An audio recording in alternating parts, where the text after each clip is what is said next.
हमारे मन में भी था, उससे पहले भी हमारे मन में था। यहाँ कार्यक्रम में बैठे हुए जैसा बजट साहब, कादर साहब, यहाँ बैठे हुए सभी मान्यवर उनमें प्रेम करने वाले लोग यहाँ मराठवाड़ा भी नहीं है, लेकिन मराठवाड़ा के बाहर के लोग यहाँ भी बैठे हुए बहुत सारे, जिनको हमारे लिए सबके लिए प्यार है। ये सभी बैठे, उनके लिए उनके तरफ से मराठवाड़ा मित्र पुरस्कार ये दिया जाना चाहिए, ऐसा उन्होंने कहा था। इसीलिए जो हमारे सामने नाम है कि इस साल देने का ऐसा तय हुआ, और तय होने के बाद किसको देने का, ये हमारे सामने जो नाम आए, बहुत सारे नाम आए।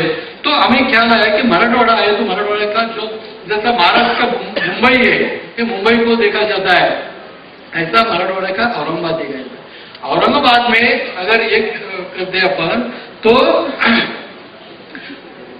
उनकी इंडस्ट्री जो है मराठी आहे, पण मराठी आपल्याला नाही, बजाज साहेबांचं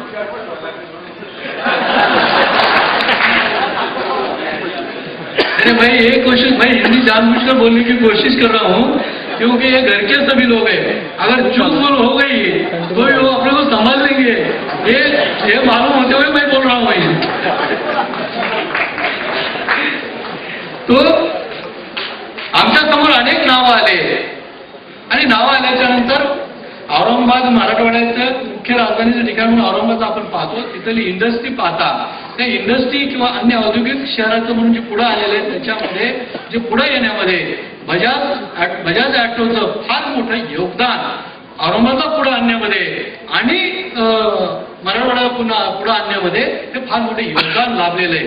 ते त्या बजाज ऑटोमुळं जवळपास 15-20 हजार लोक त्या ठिकाणी कामाला लागलेले आहेत, त्याच्यावर आधारित छोटे छोटे उद्योग असे हजारो व्यापलेले आहेत, लाखो लोकांना मराठवाड्यामध्ये तिथं रोजगार उपलब्ध करून देण्याचं काम हे बजाज ऑटोमुळं आणि राहुल बजाज साहेबांमुळे झालेलं आहे। एवढंच नाही तर तिथं बजाज हॉस्पिटल रुग्णालय म्हणून फार मोठं त्यांनी काम सुद्धा केलेले, अशा अनेक छोटे छोटे सामाजिक उपक्रम केलेले आहेत। आणि ही संस्था राजकीय नाही, सामाजिक आहे। त्याचं राजकीय काय ही निवड करताना राजकीय काय पार्श्वभूमी असेल किंवा काय परिणाम होतील याच्याशी या पुरस्काराला या संस्थेला काहीही देणं घेणं नाही, केवळ त्या व्यक्तीचं काम मराठवाड्यासाठी आणि आसपासच्या याच्याकरता पाहूनच त्याची निवड केलेली जाते। आणि म्हणून आता मराठवाडा मित्र पुरस्कार देण्याचं काम राहुल बजाज साहेबांना केलेलं आहे। मी त्यांचं मनापासून हे पुरस्कार स्वीकारल्याबद्दल धन्यवाद देतो। आपण या ठिकाणी आला, जसं अनेक बातम्या येत होत्या, सीएम साहेब येतात नाही येतात, काय होतंय, अशोक चव्हाण साहेब येतात, काँग्रेसवाले येतात की नाही येतात, तसे आहे। तसं बजाज साहेब सुद्धा येतात की नाही येतात हेही अनेकांना चिंता होती। परंतु मी मगाशी सांगितलं तसं आज बजाज साहेबांनी हे कराय की महाराष्ट्र मुंबईत नाही, महाराष्ट्रातून नाही, सगळ्या देशातच धुमाकूळ घातलाय, हा भाग वेगळा आहे बजाज साहेबांनी, पुढे त्यांच्या नावानं सगळं क्षेत्र फिरायला लागलेलं आहे। आणि मग ते फार चांगले म्हणून अनेकांना उत्सुकता होती आणि मग ते मुद्दामून इथं आले। संस्थे येण्याच्या अगोदर चांगल्या संस्थेच्याबद्दल संस्थेच्या पदाधिकाऱ्याबद्दल माहिती घेऊन चांगले हे करून ते व्यवस्थित या ठिकाणी आले, त्याबद्दल मी मनापासून परत एकदा आपलं धन्यवाद देतो।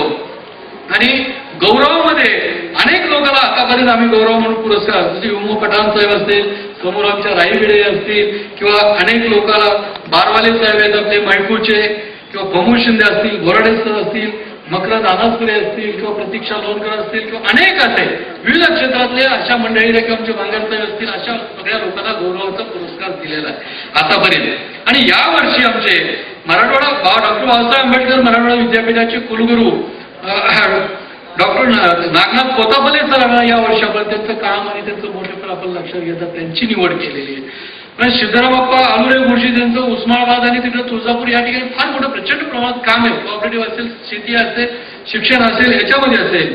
आणि रितेशला कोणी ओळखत नाही असं महाराष्ट्र मुंबईत करायचं, देशामध्ये कोणी असेल असं आता म्हणायचं हे कारण नाही।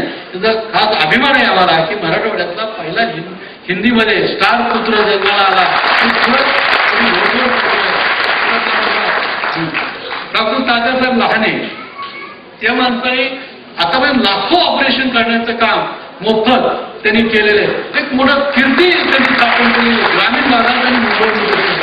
आदिवासी पाड्यामध्ये जाऊन अनेक लोक शहरामध्ये गेलो, पण ते आदिवासी भागामध्ये ठाणा असेल किंवा गडचिरोली किंवा चंद्रपूर बाबा आंबे साहेबांच्या बरोबर हक्काचा माणूस बाबा आंबे साहेबांचा, प्रकाश आंबेचा यांचा कोण म्हणलं तर डॉक्टर राजाराव लहाने अगदी हक्काचा जाऊन त्यांच्या बरोबरीनं काम करणार सेवाभावी वृत्तीनं असा तो माणूस.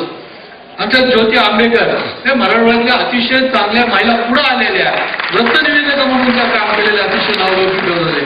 आणि आमचे विशेष म्हणजे डॉक्टर बबन इंगोले. पाठीमागे गतवर्षी आपण पाहिलं सुनामी आली, सुनामीच्या लाटेचा तडाखा आपल्याला झाला नाही पण अनेक लोकांना बसला अनेक देशामध्ये.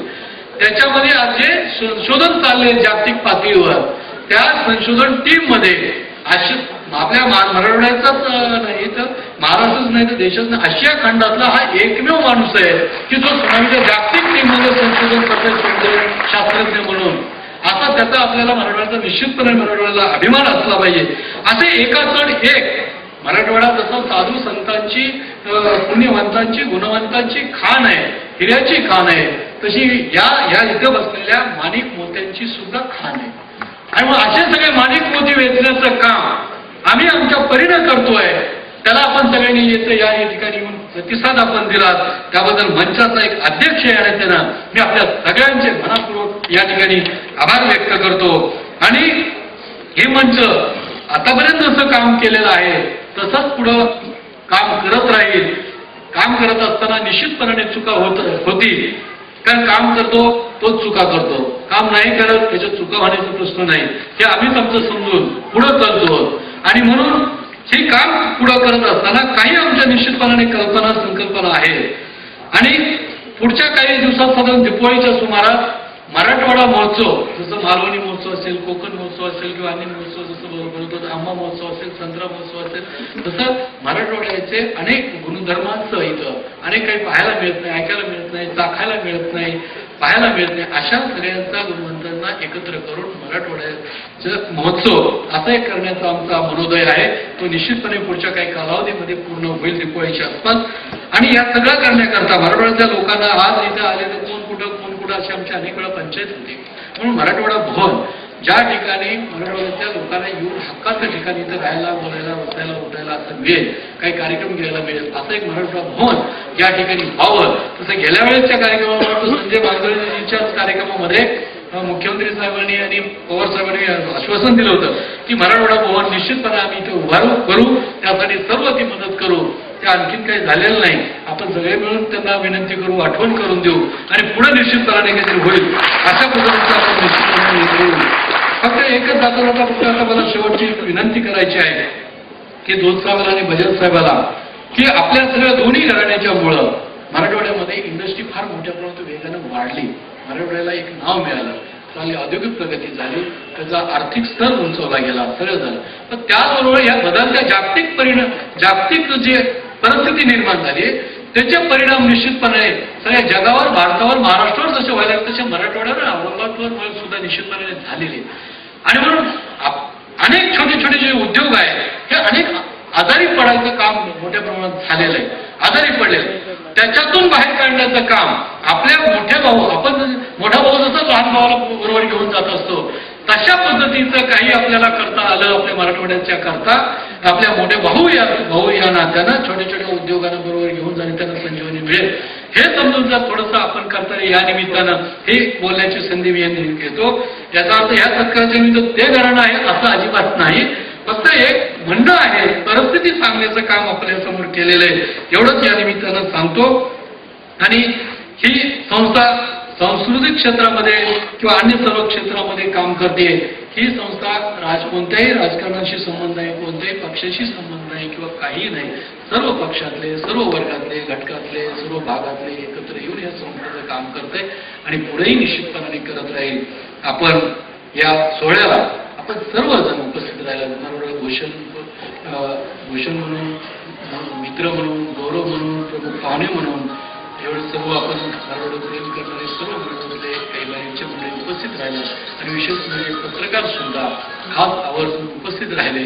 त्याबद्दल मी मनापासून सर्वांचाच आभार या ठिकाणी व्यक्त करतो आणि माझे 2 शब्द या ठिकाणी मंचाच्या बद्दलचे संबोधतो. जय हिंद, जय महाराष्ट्र.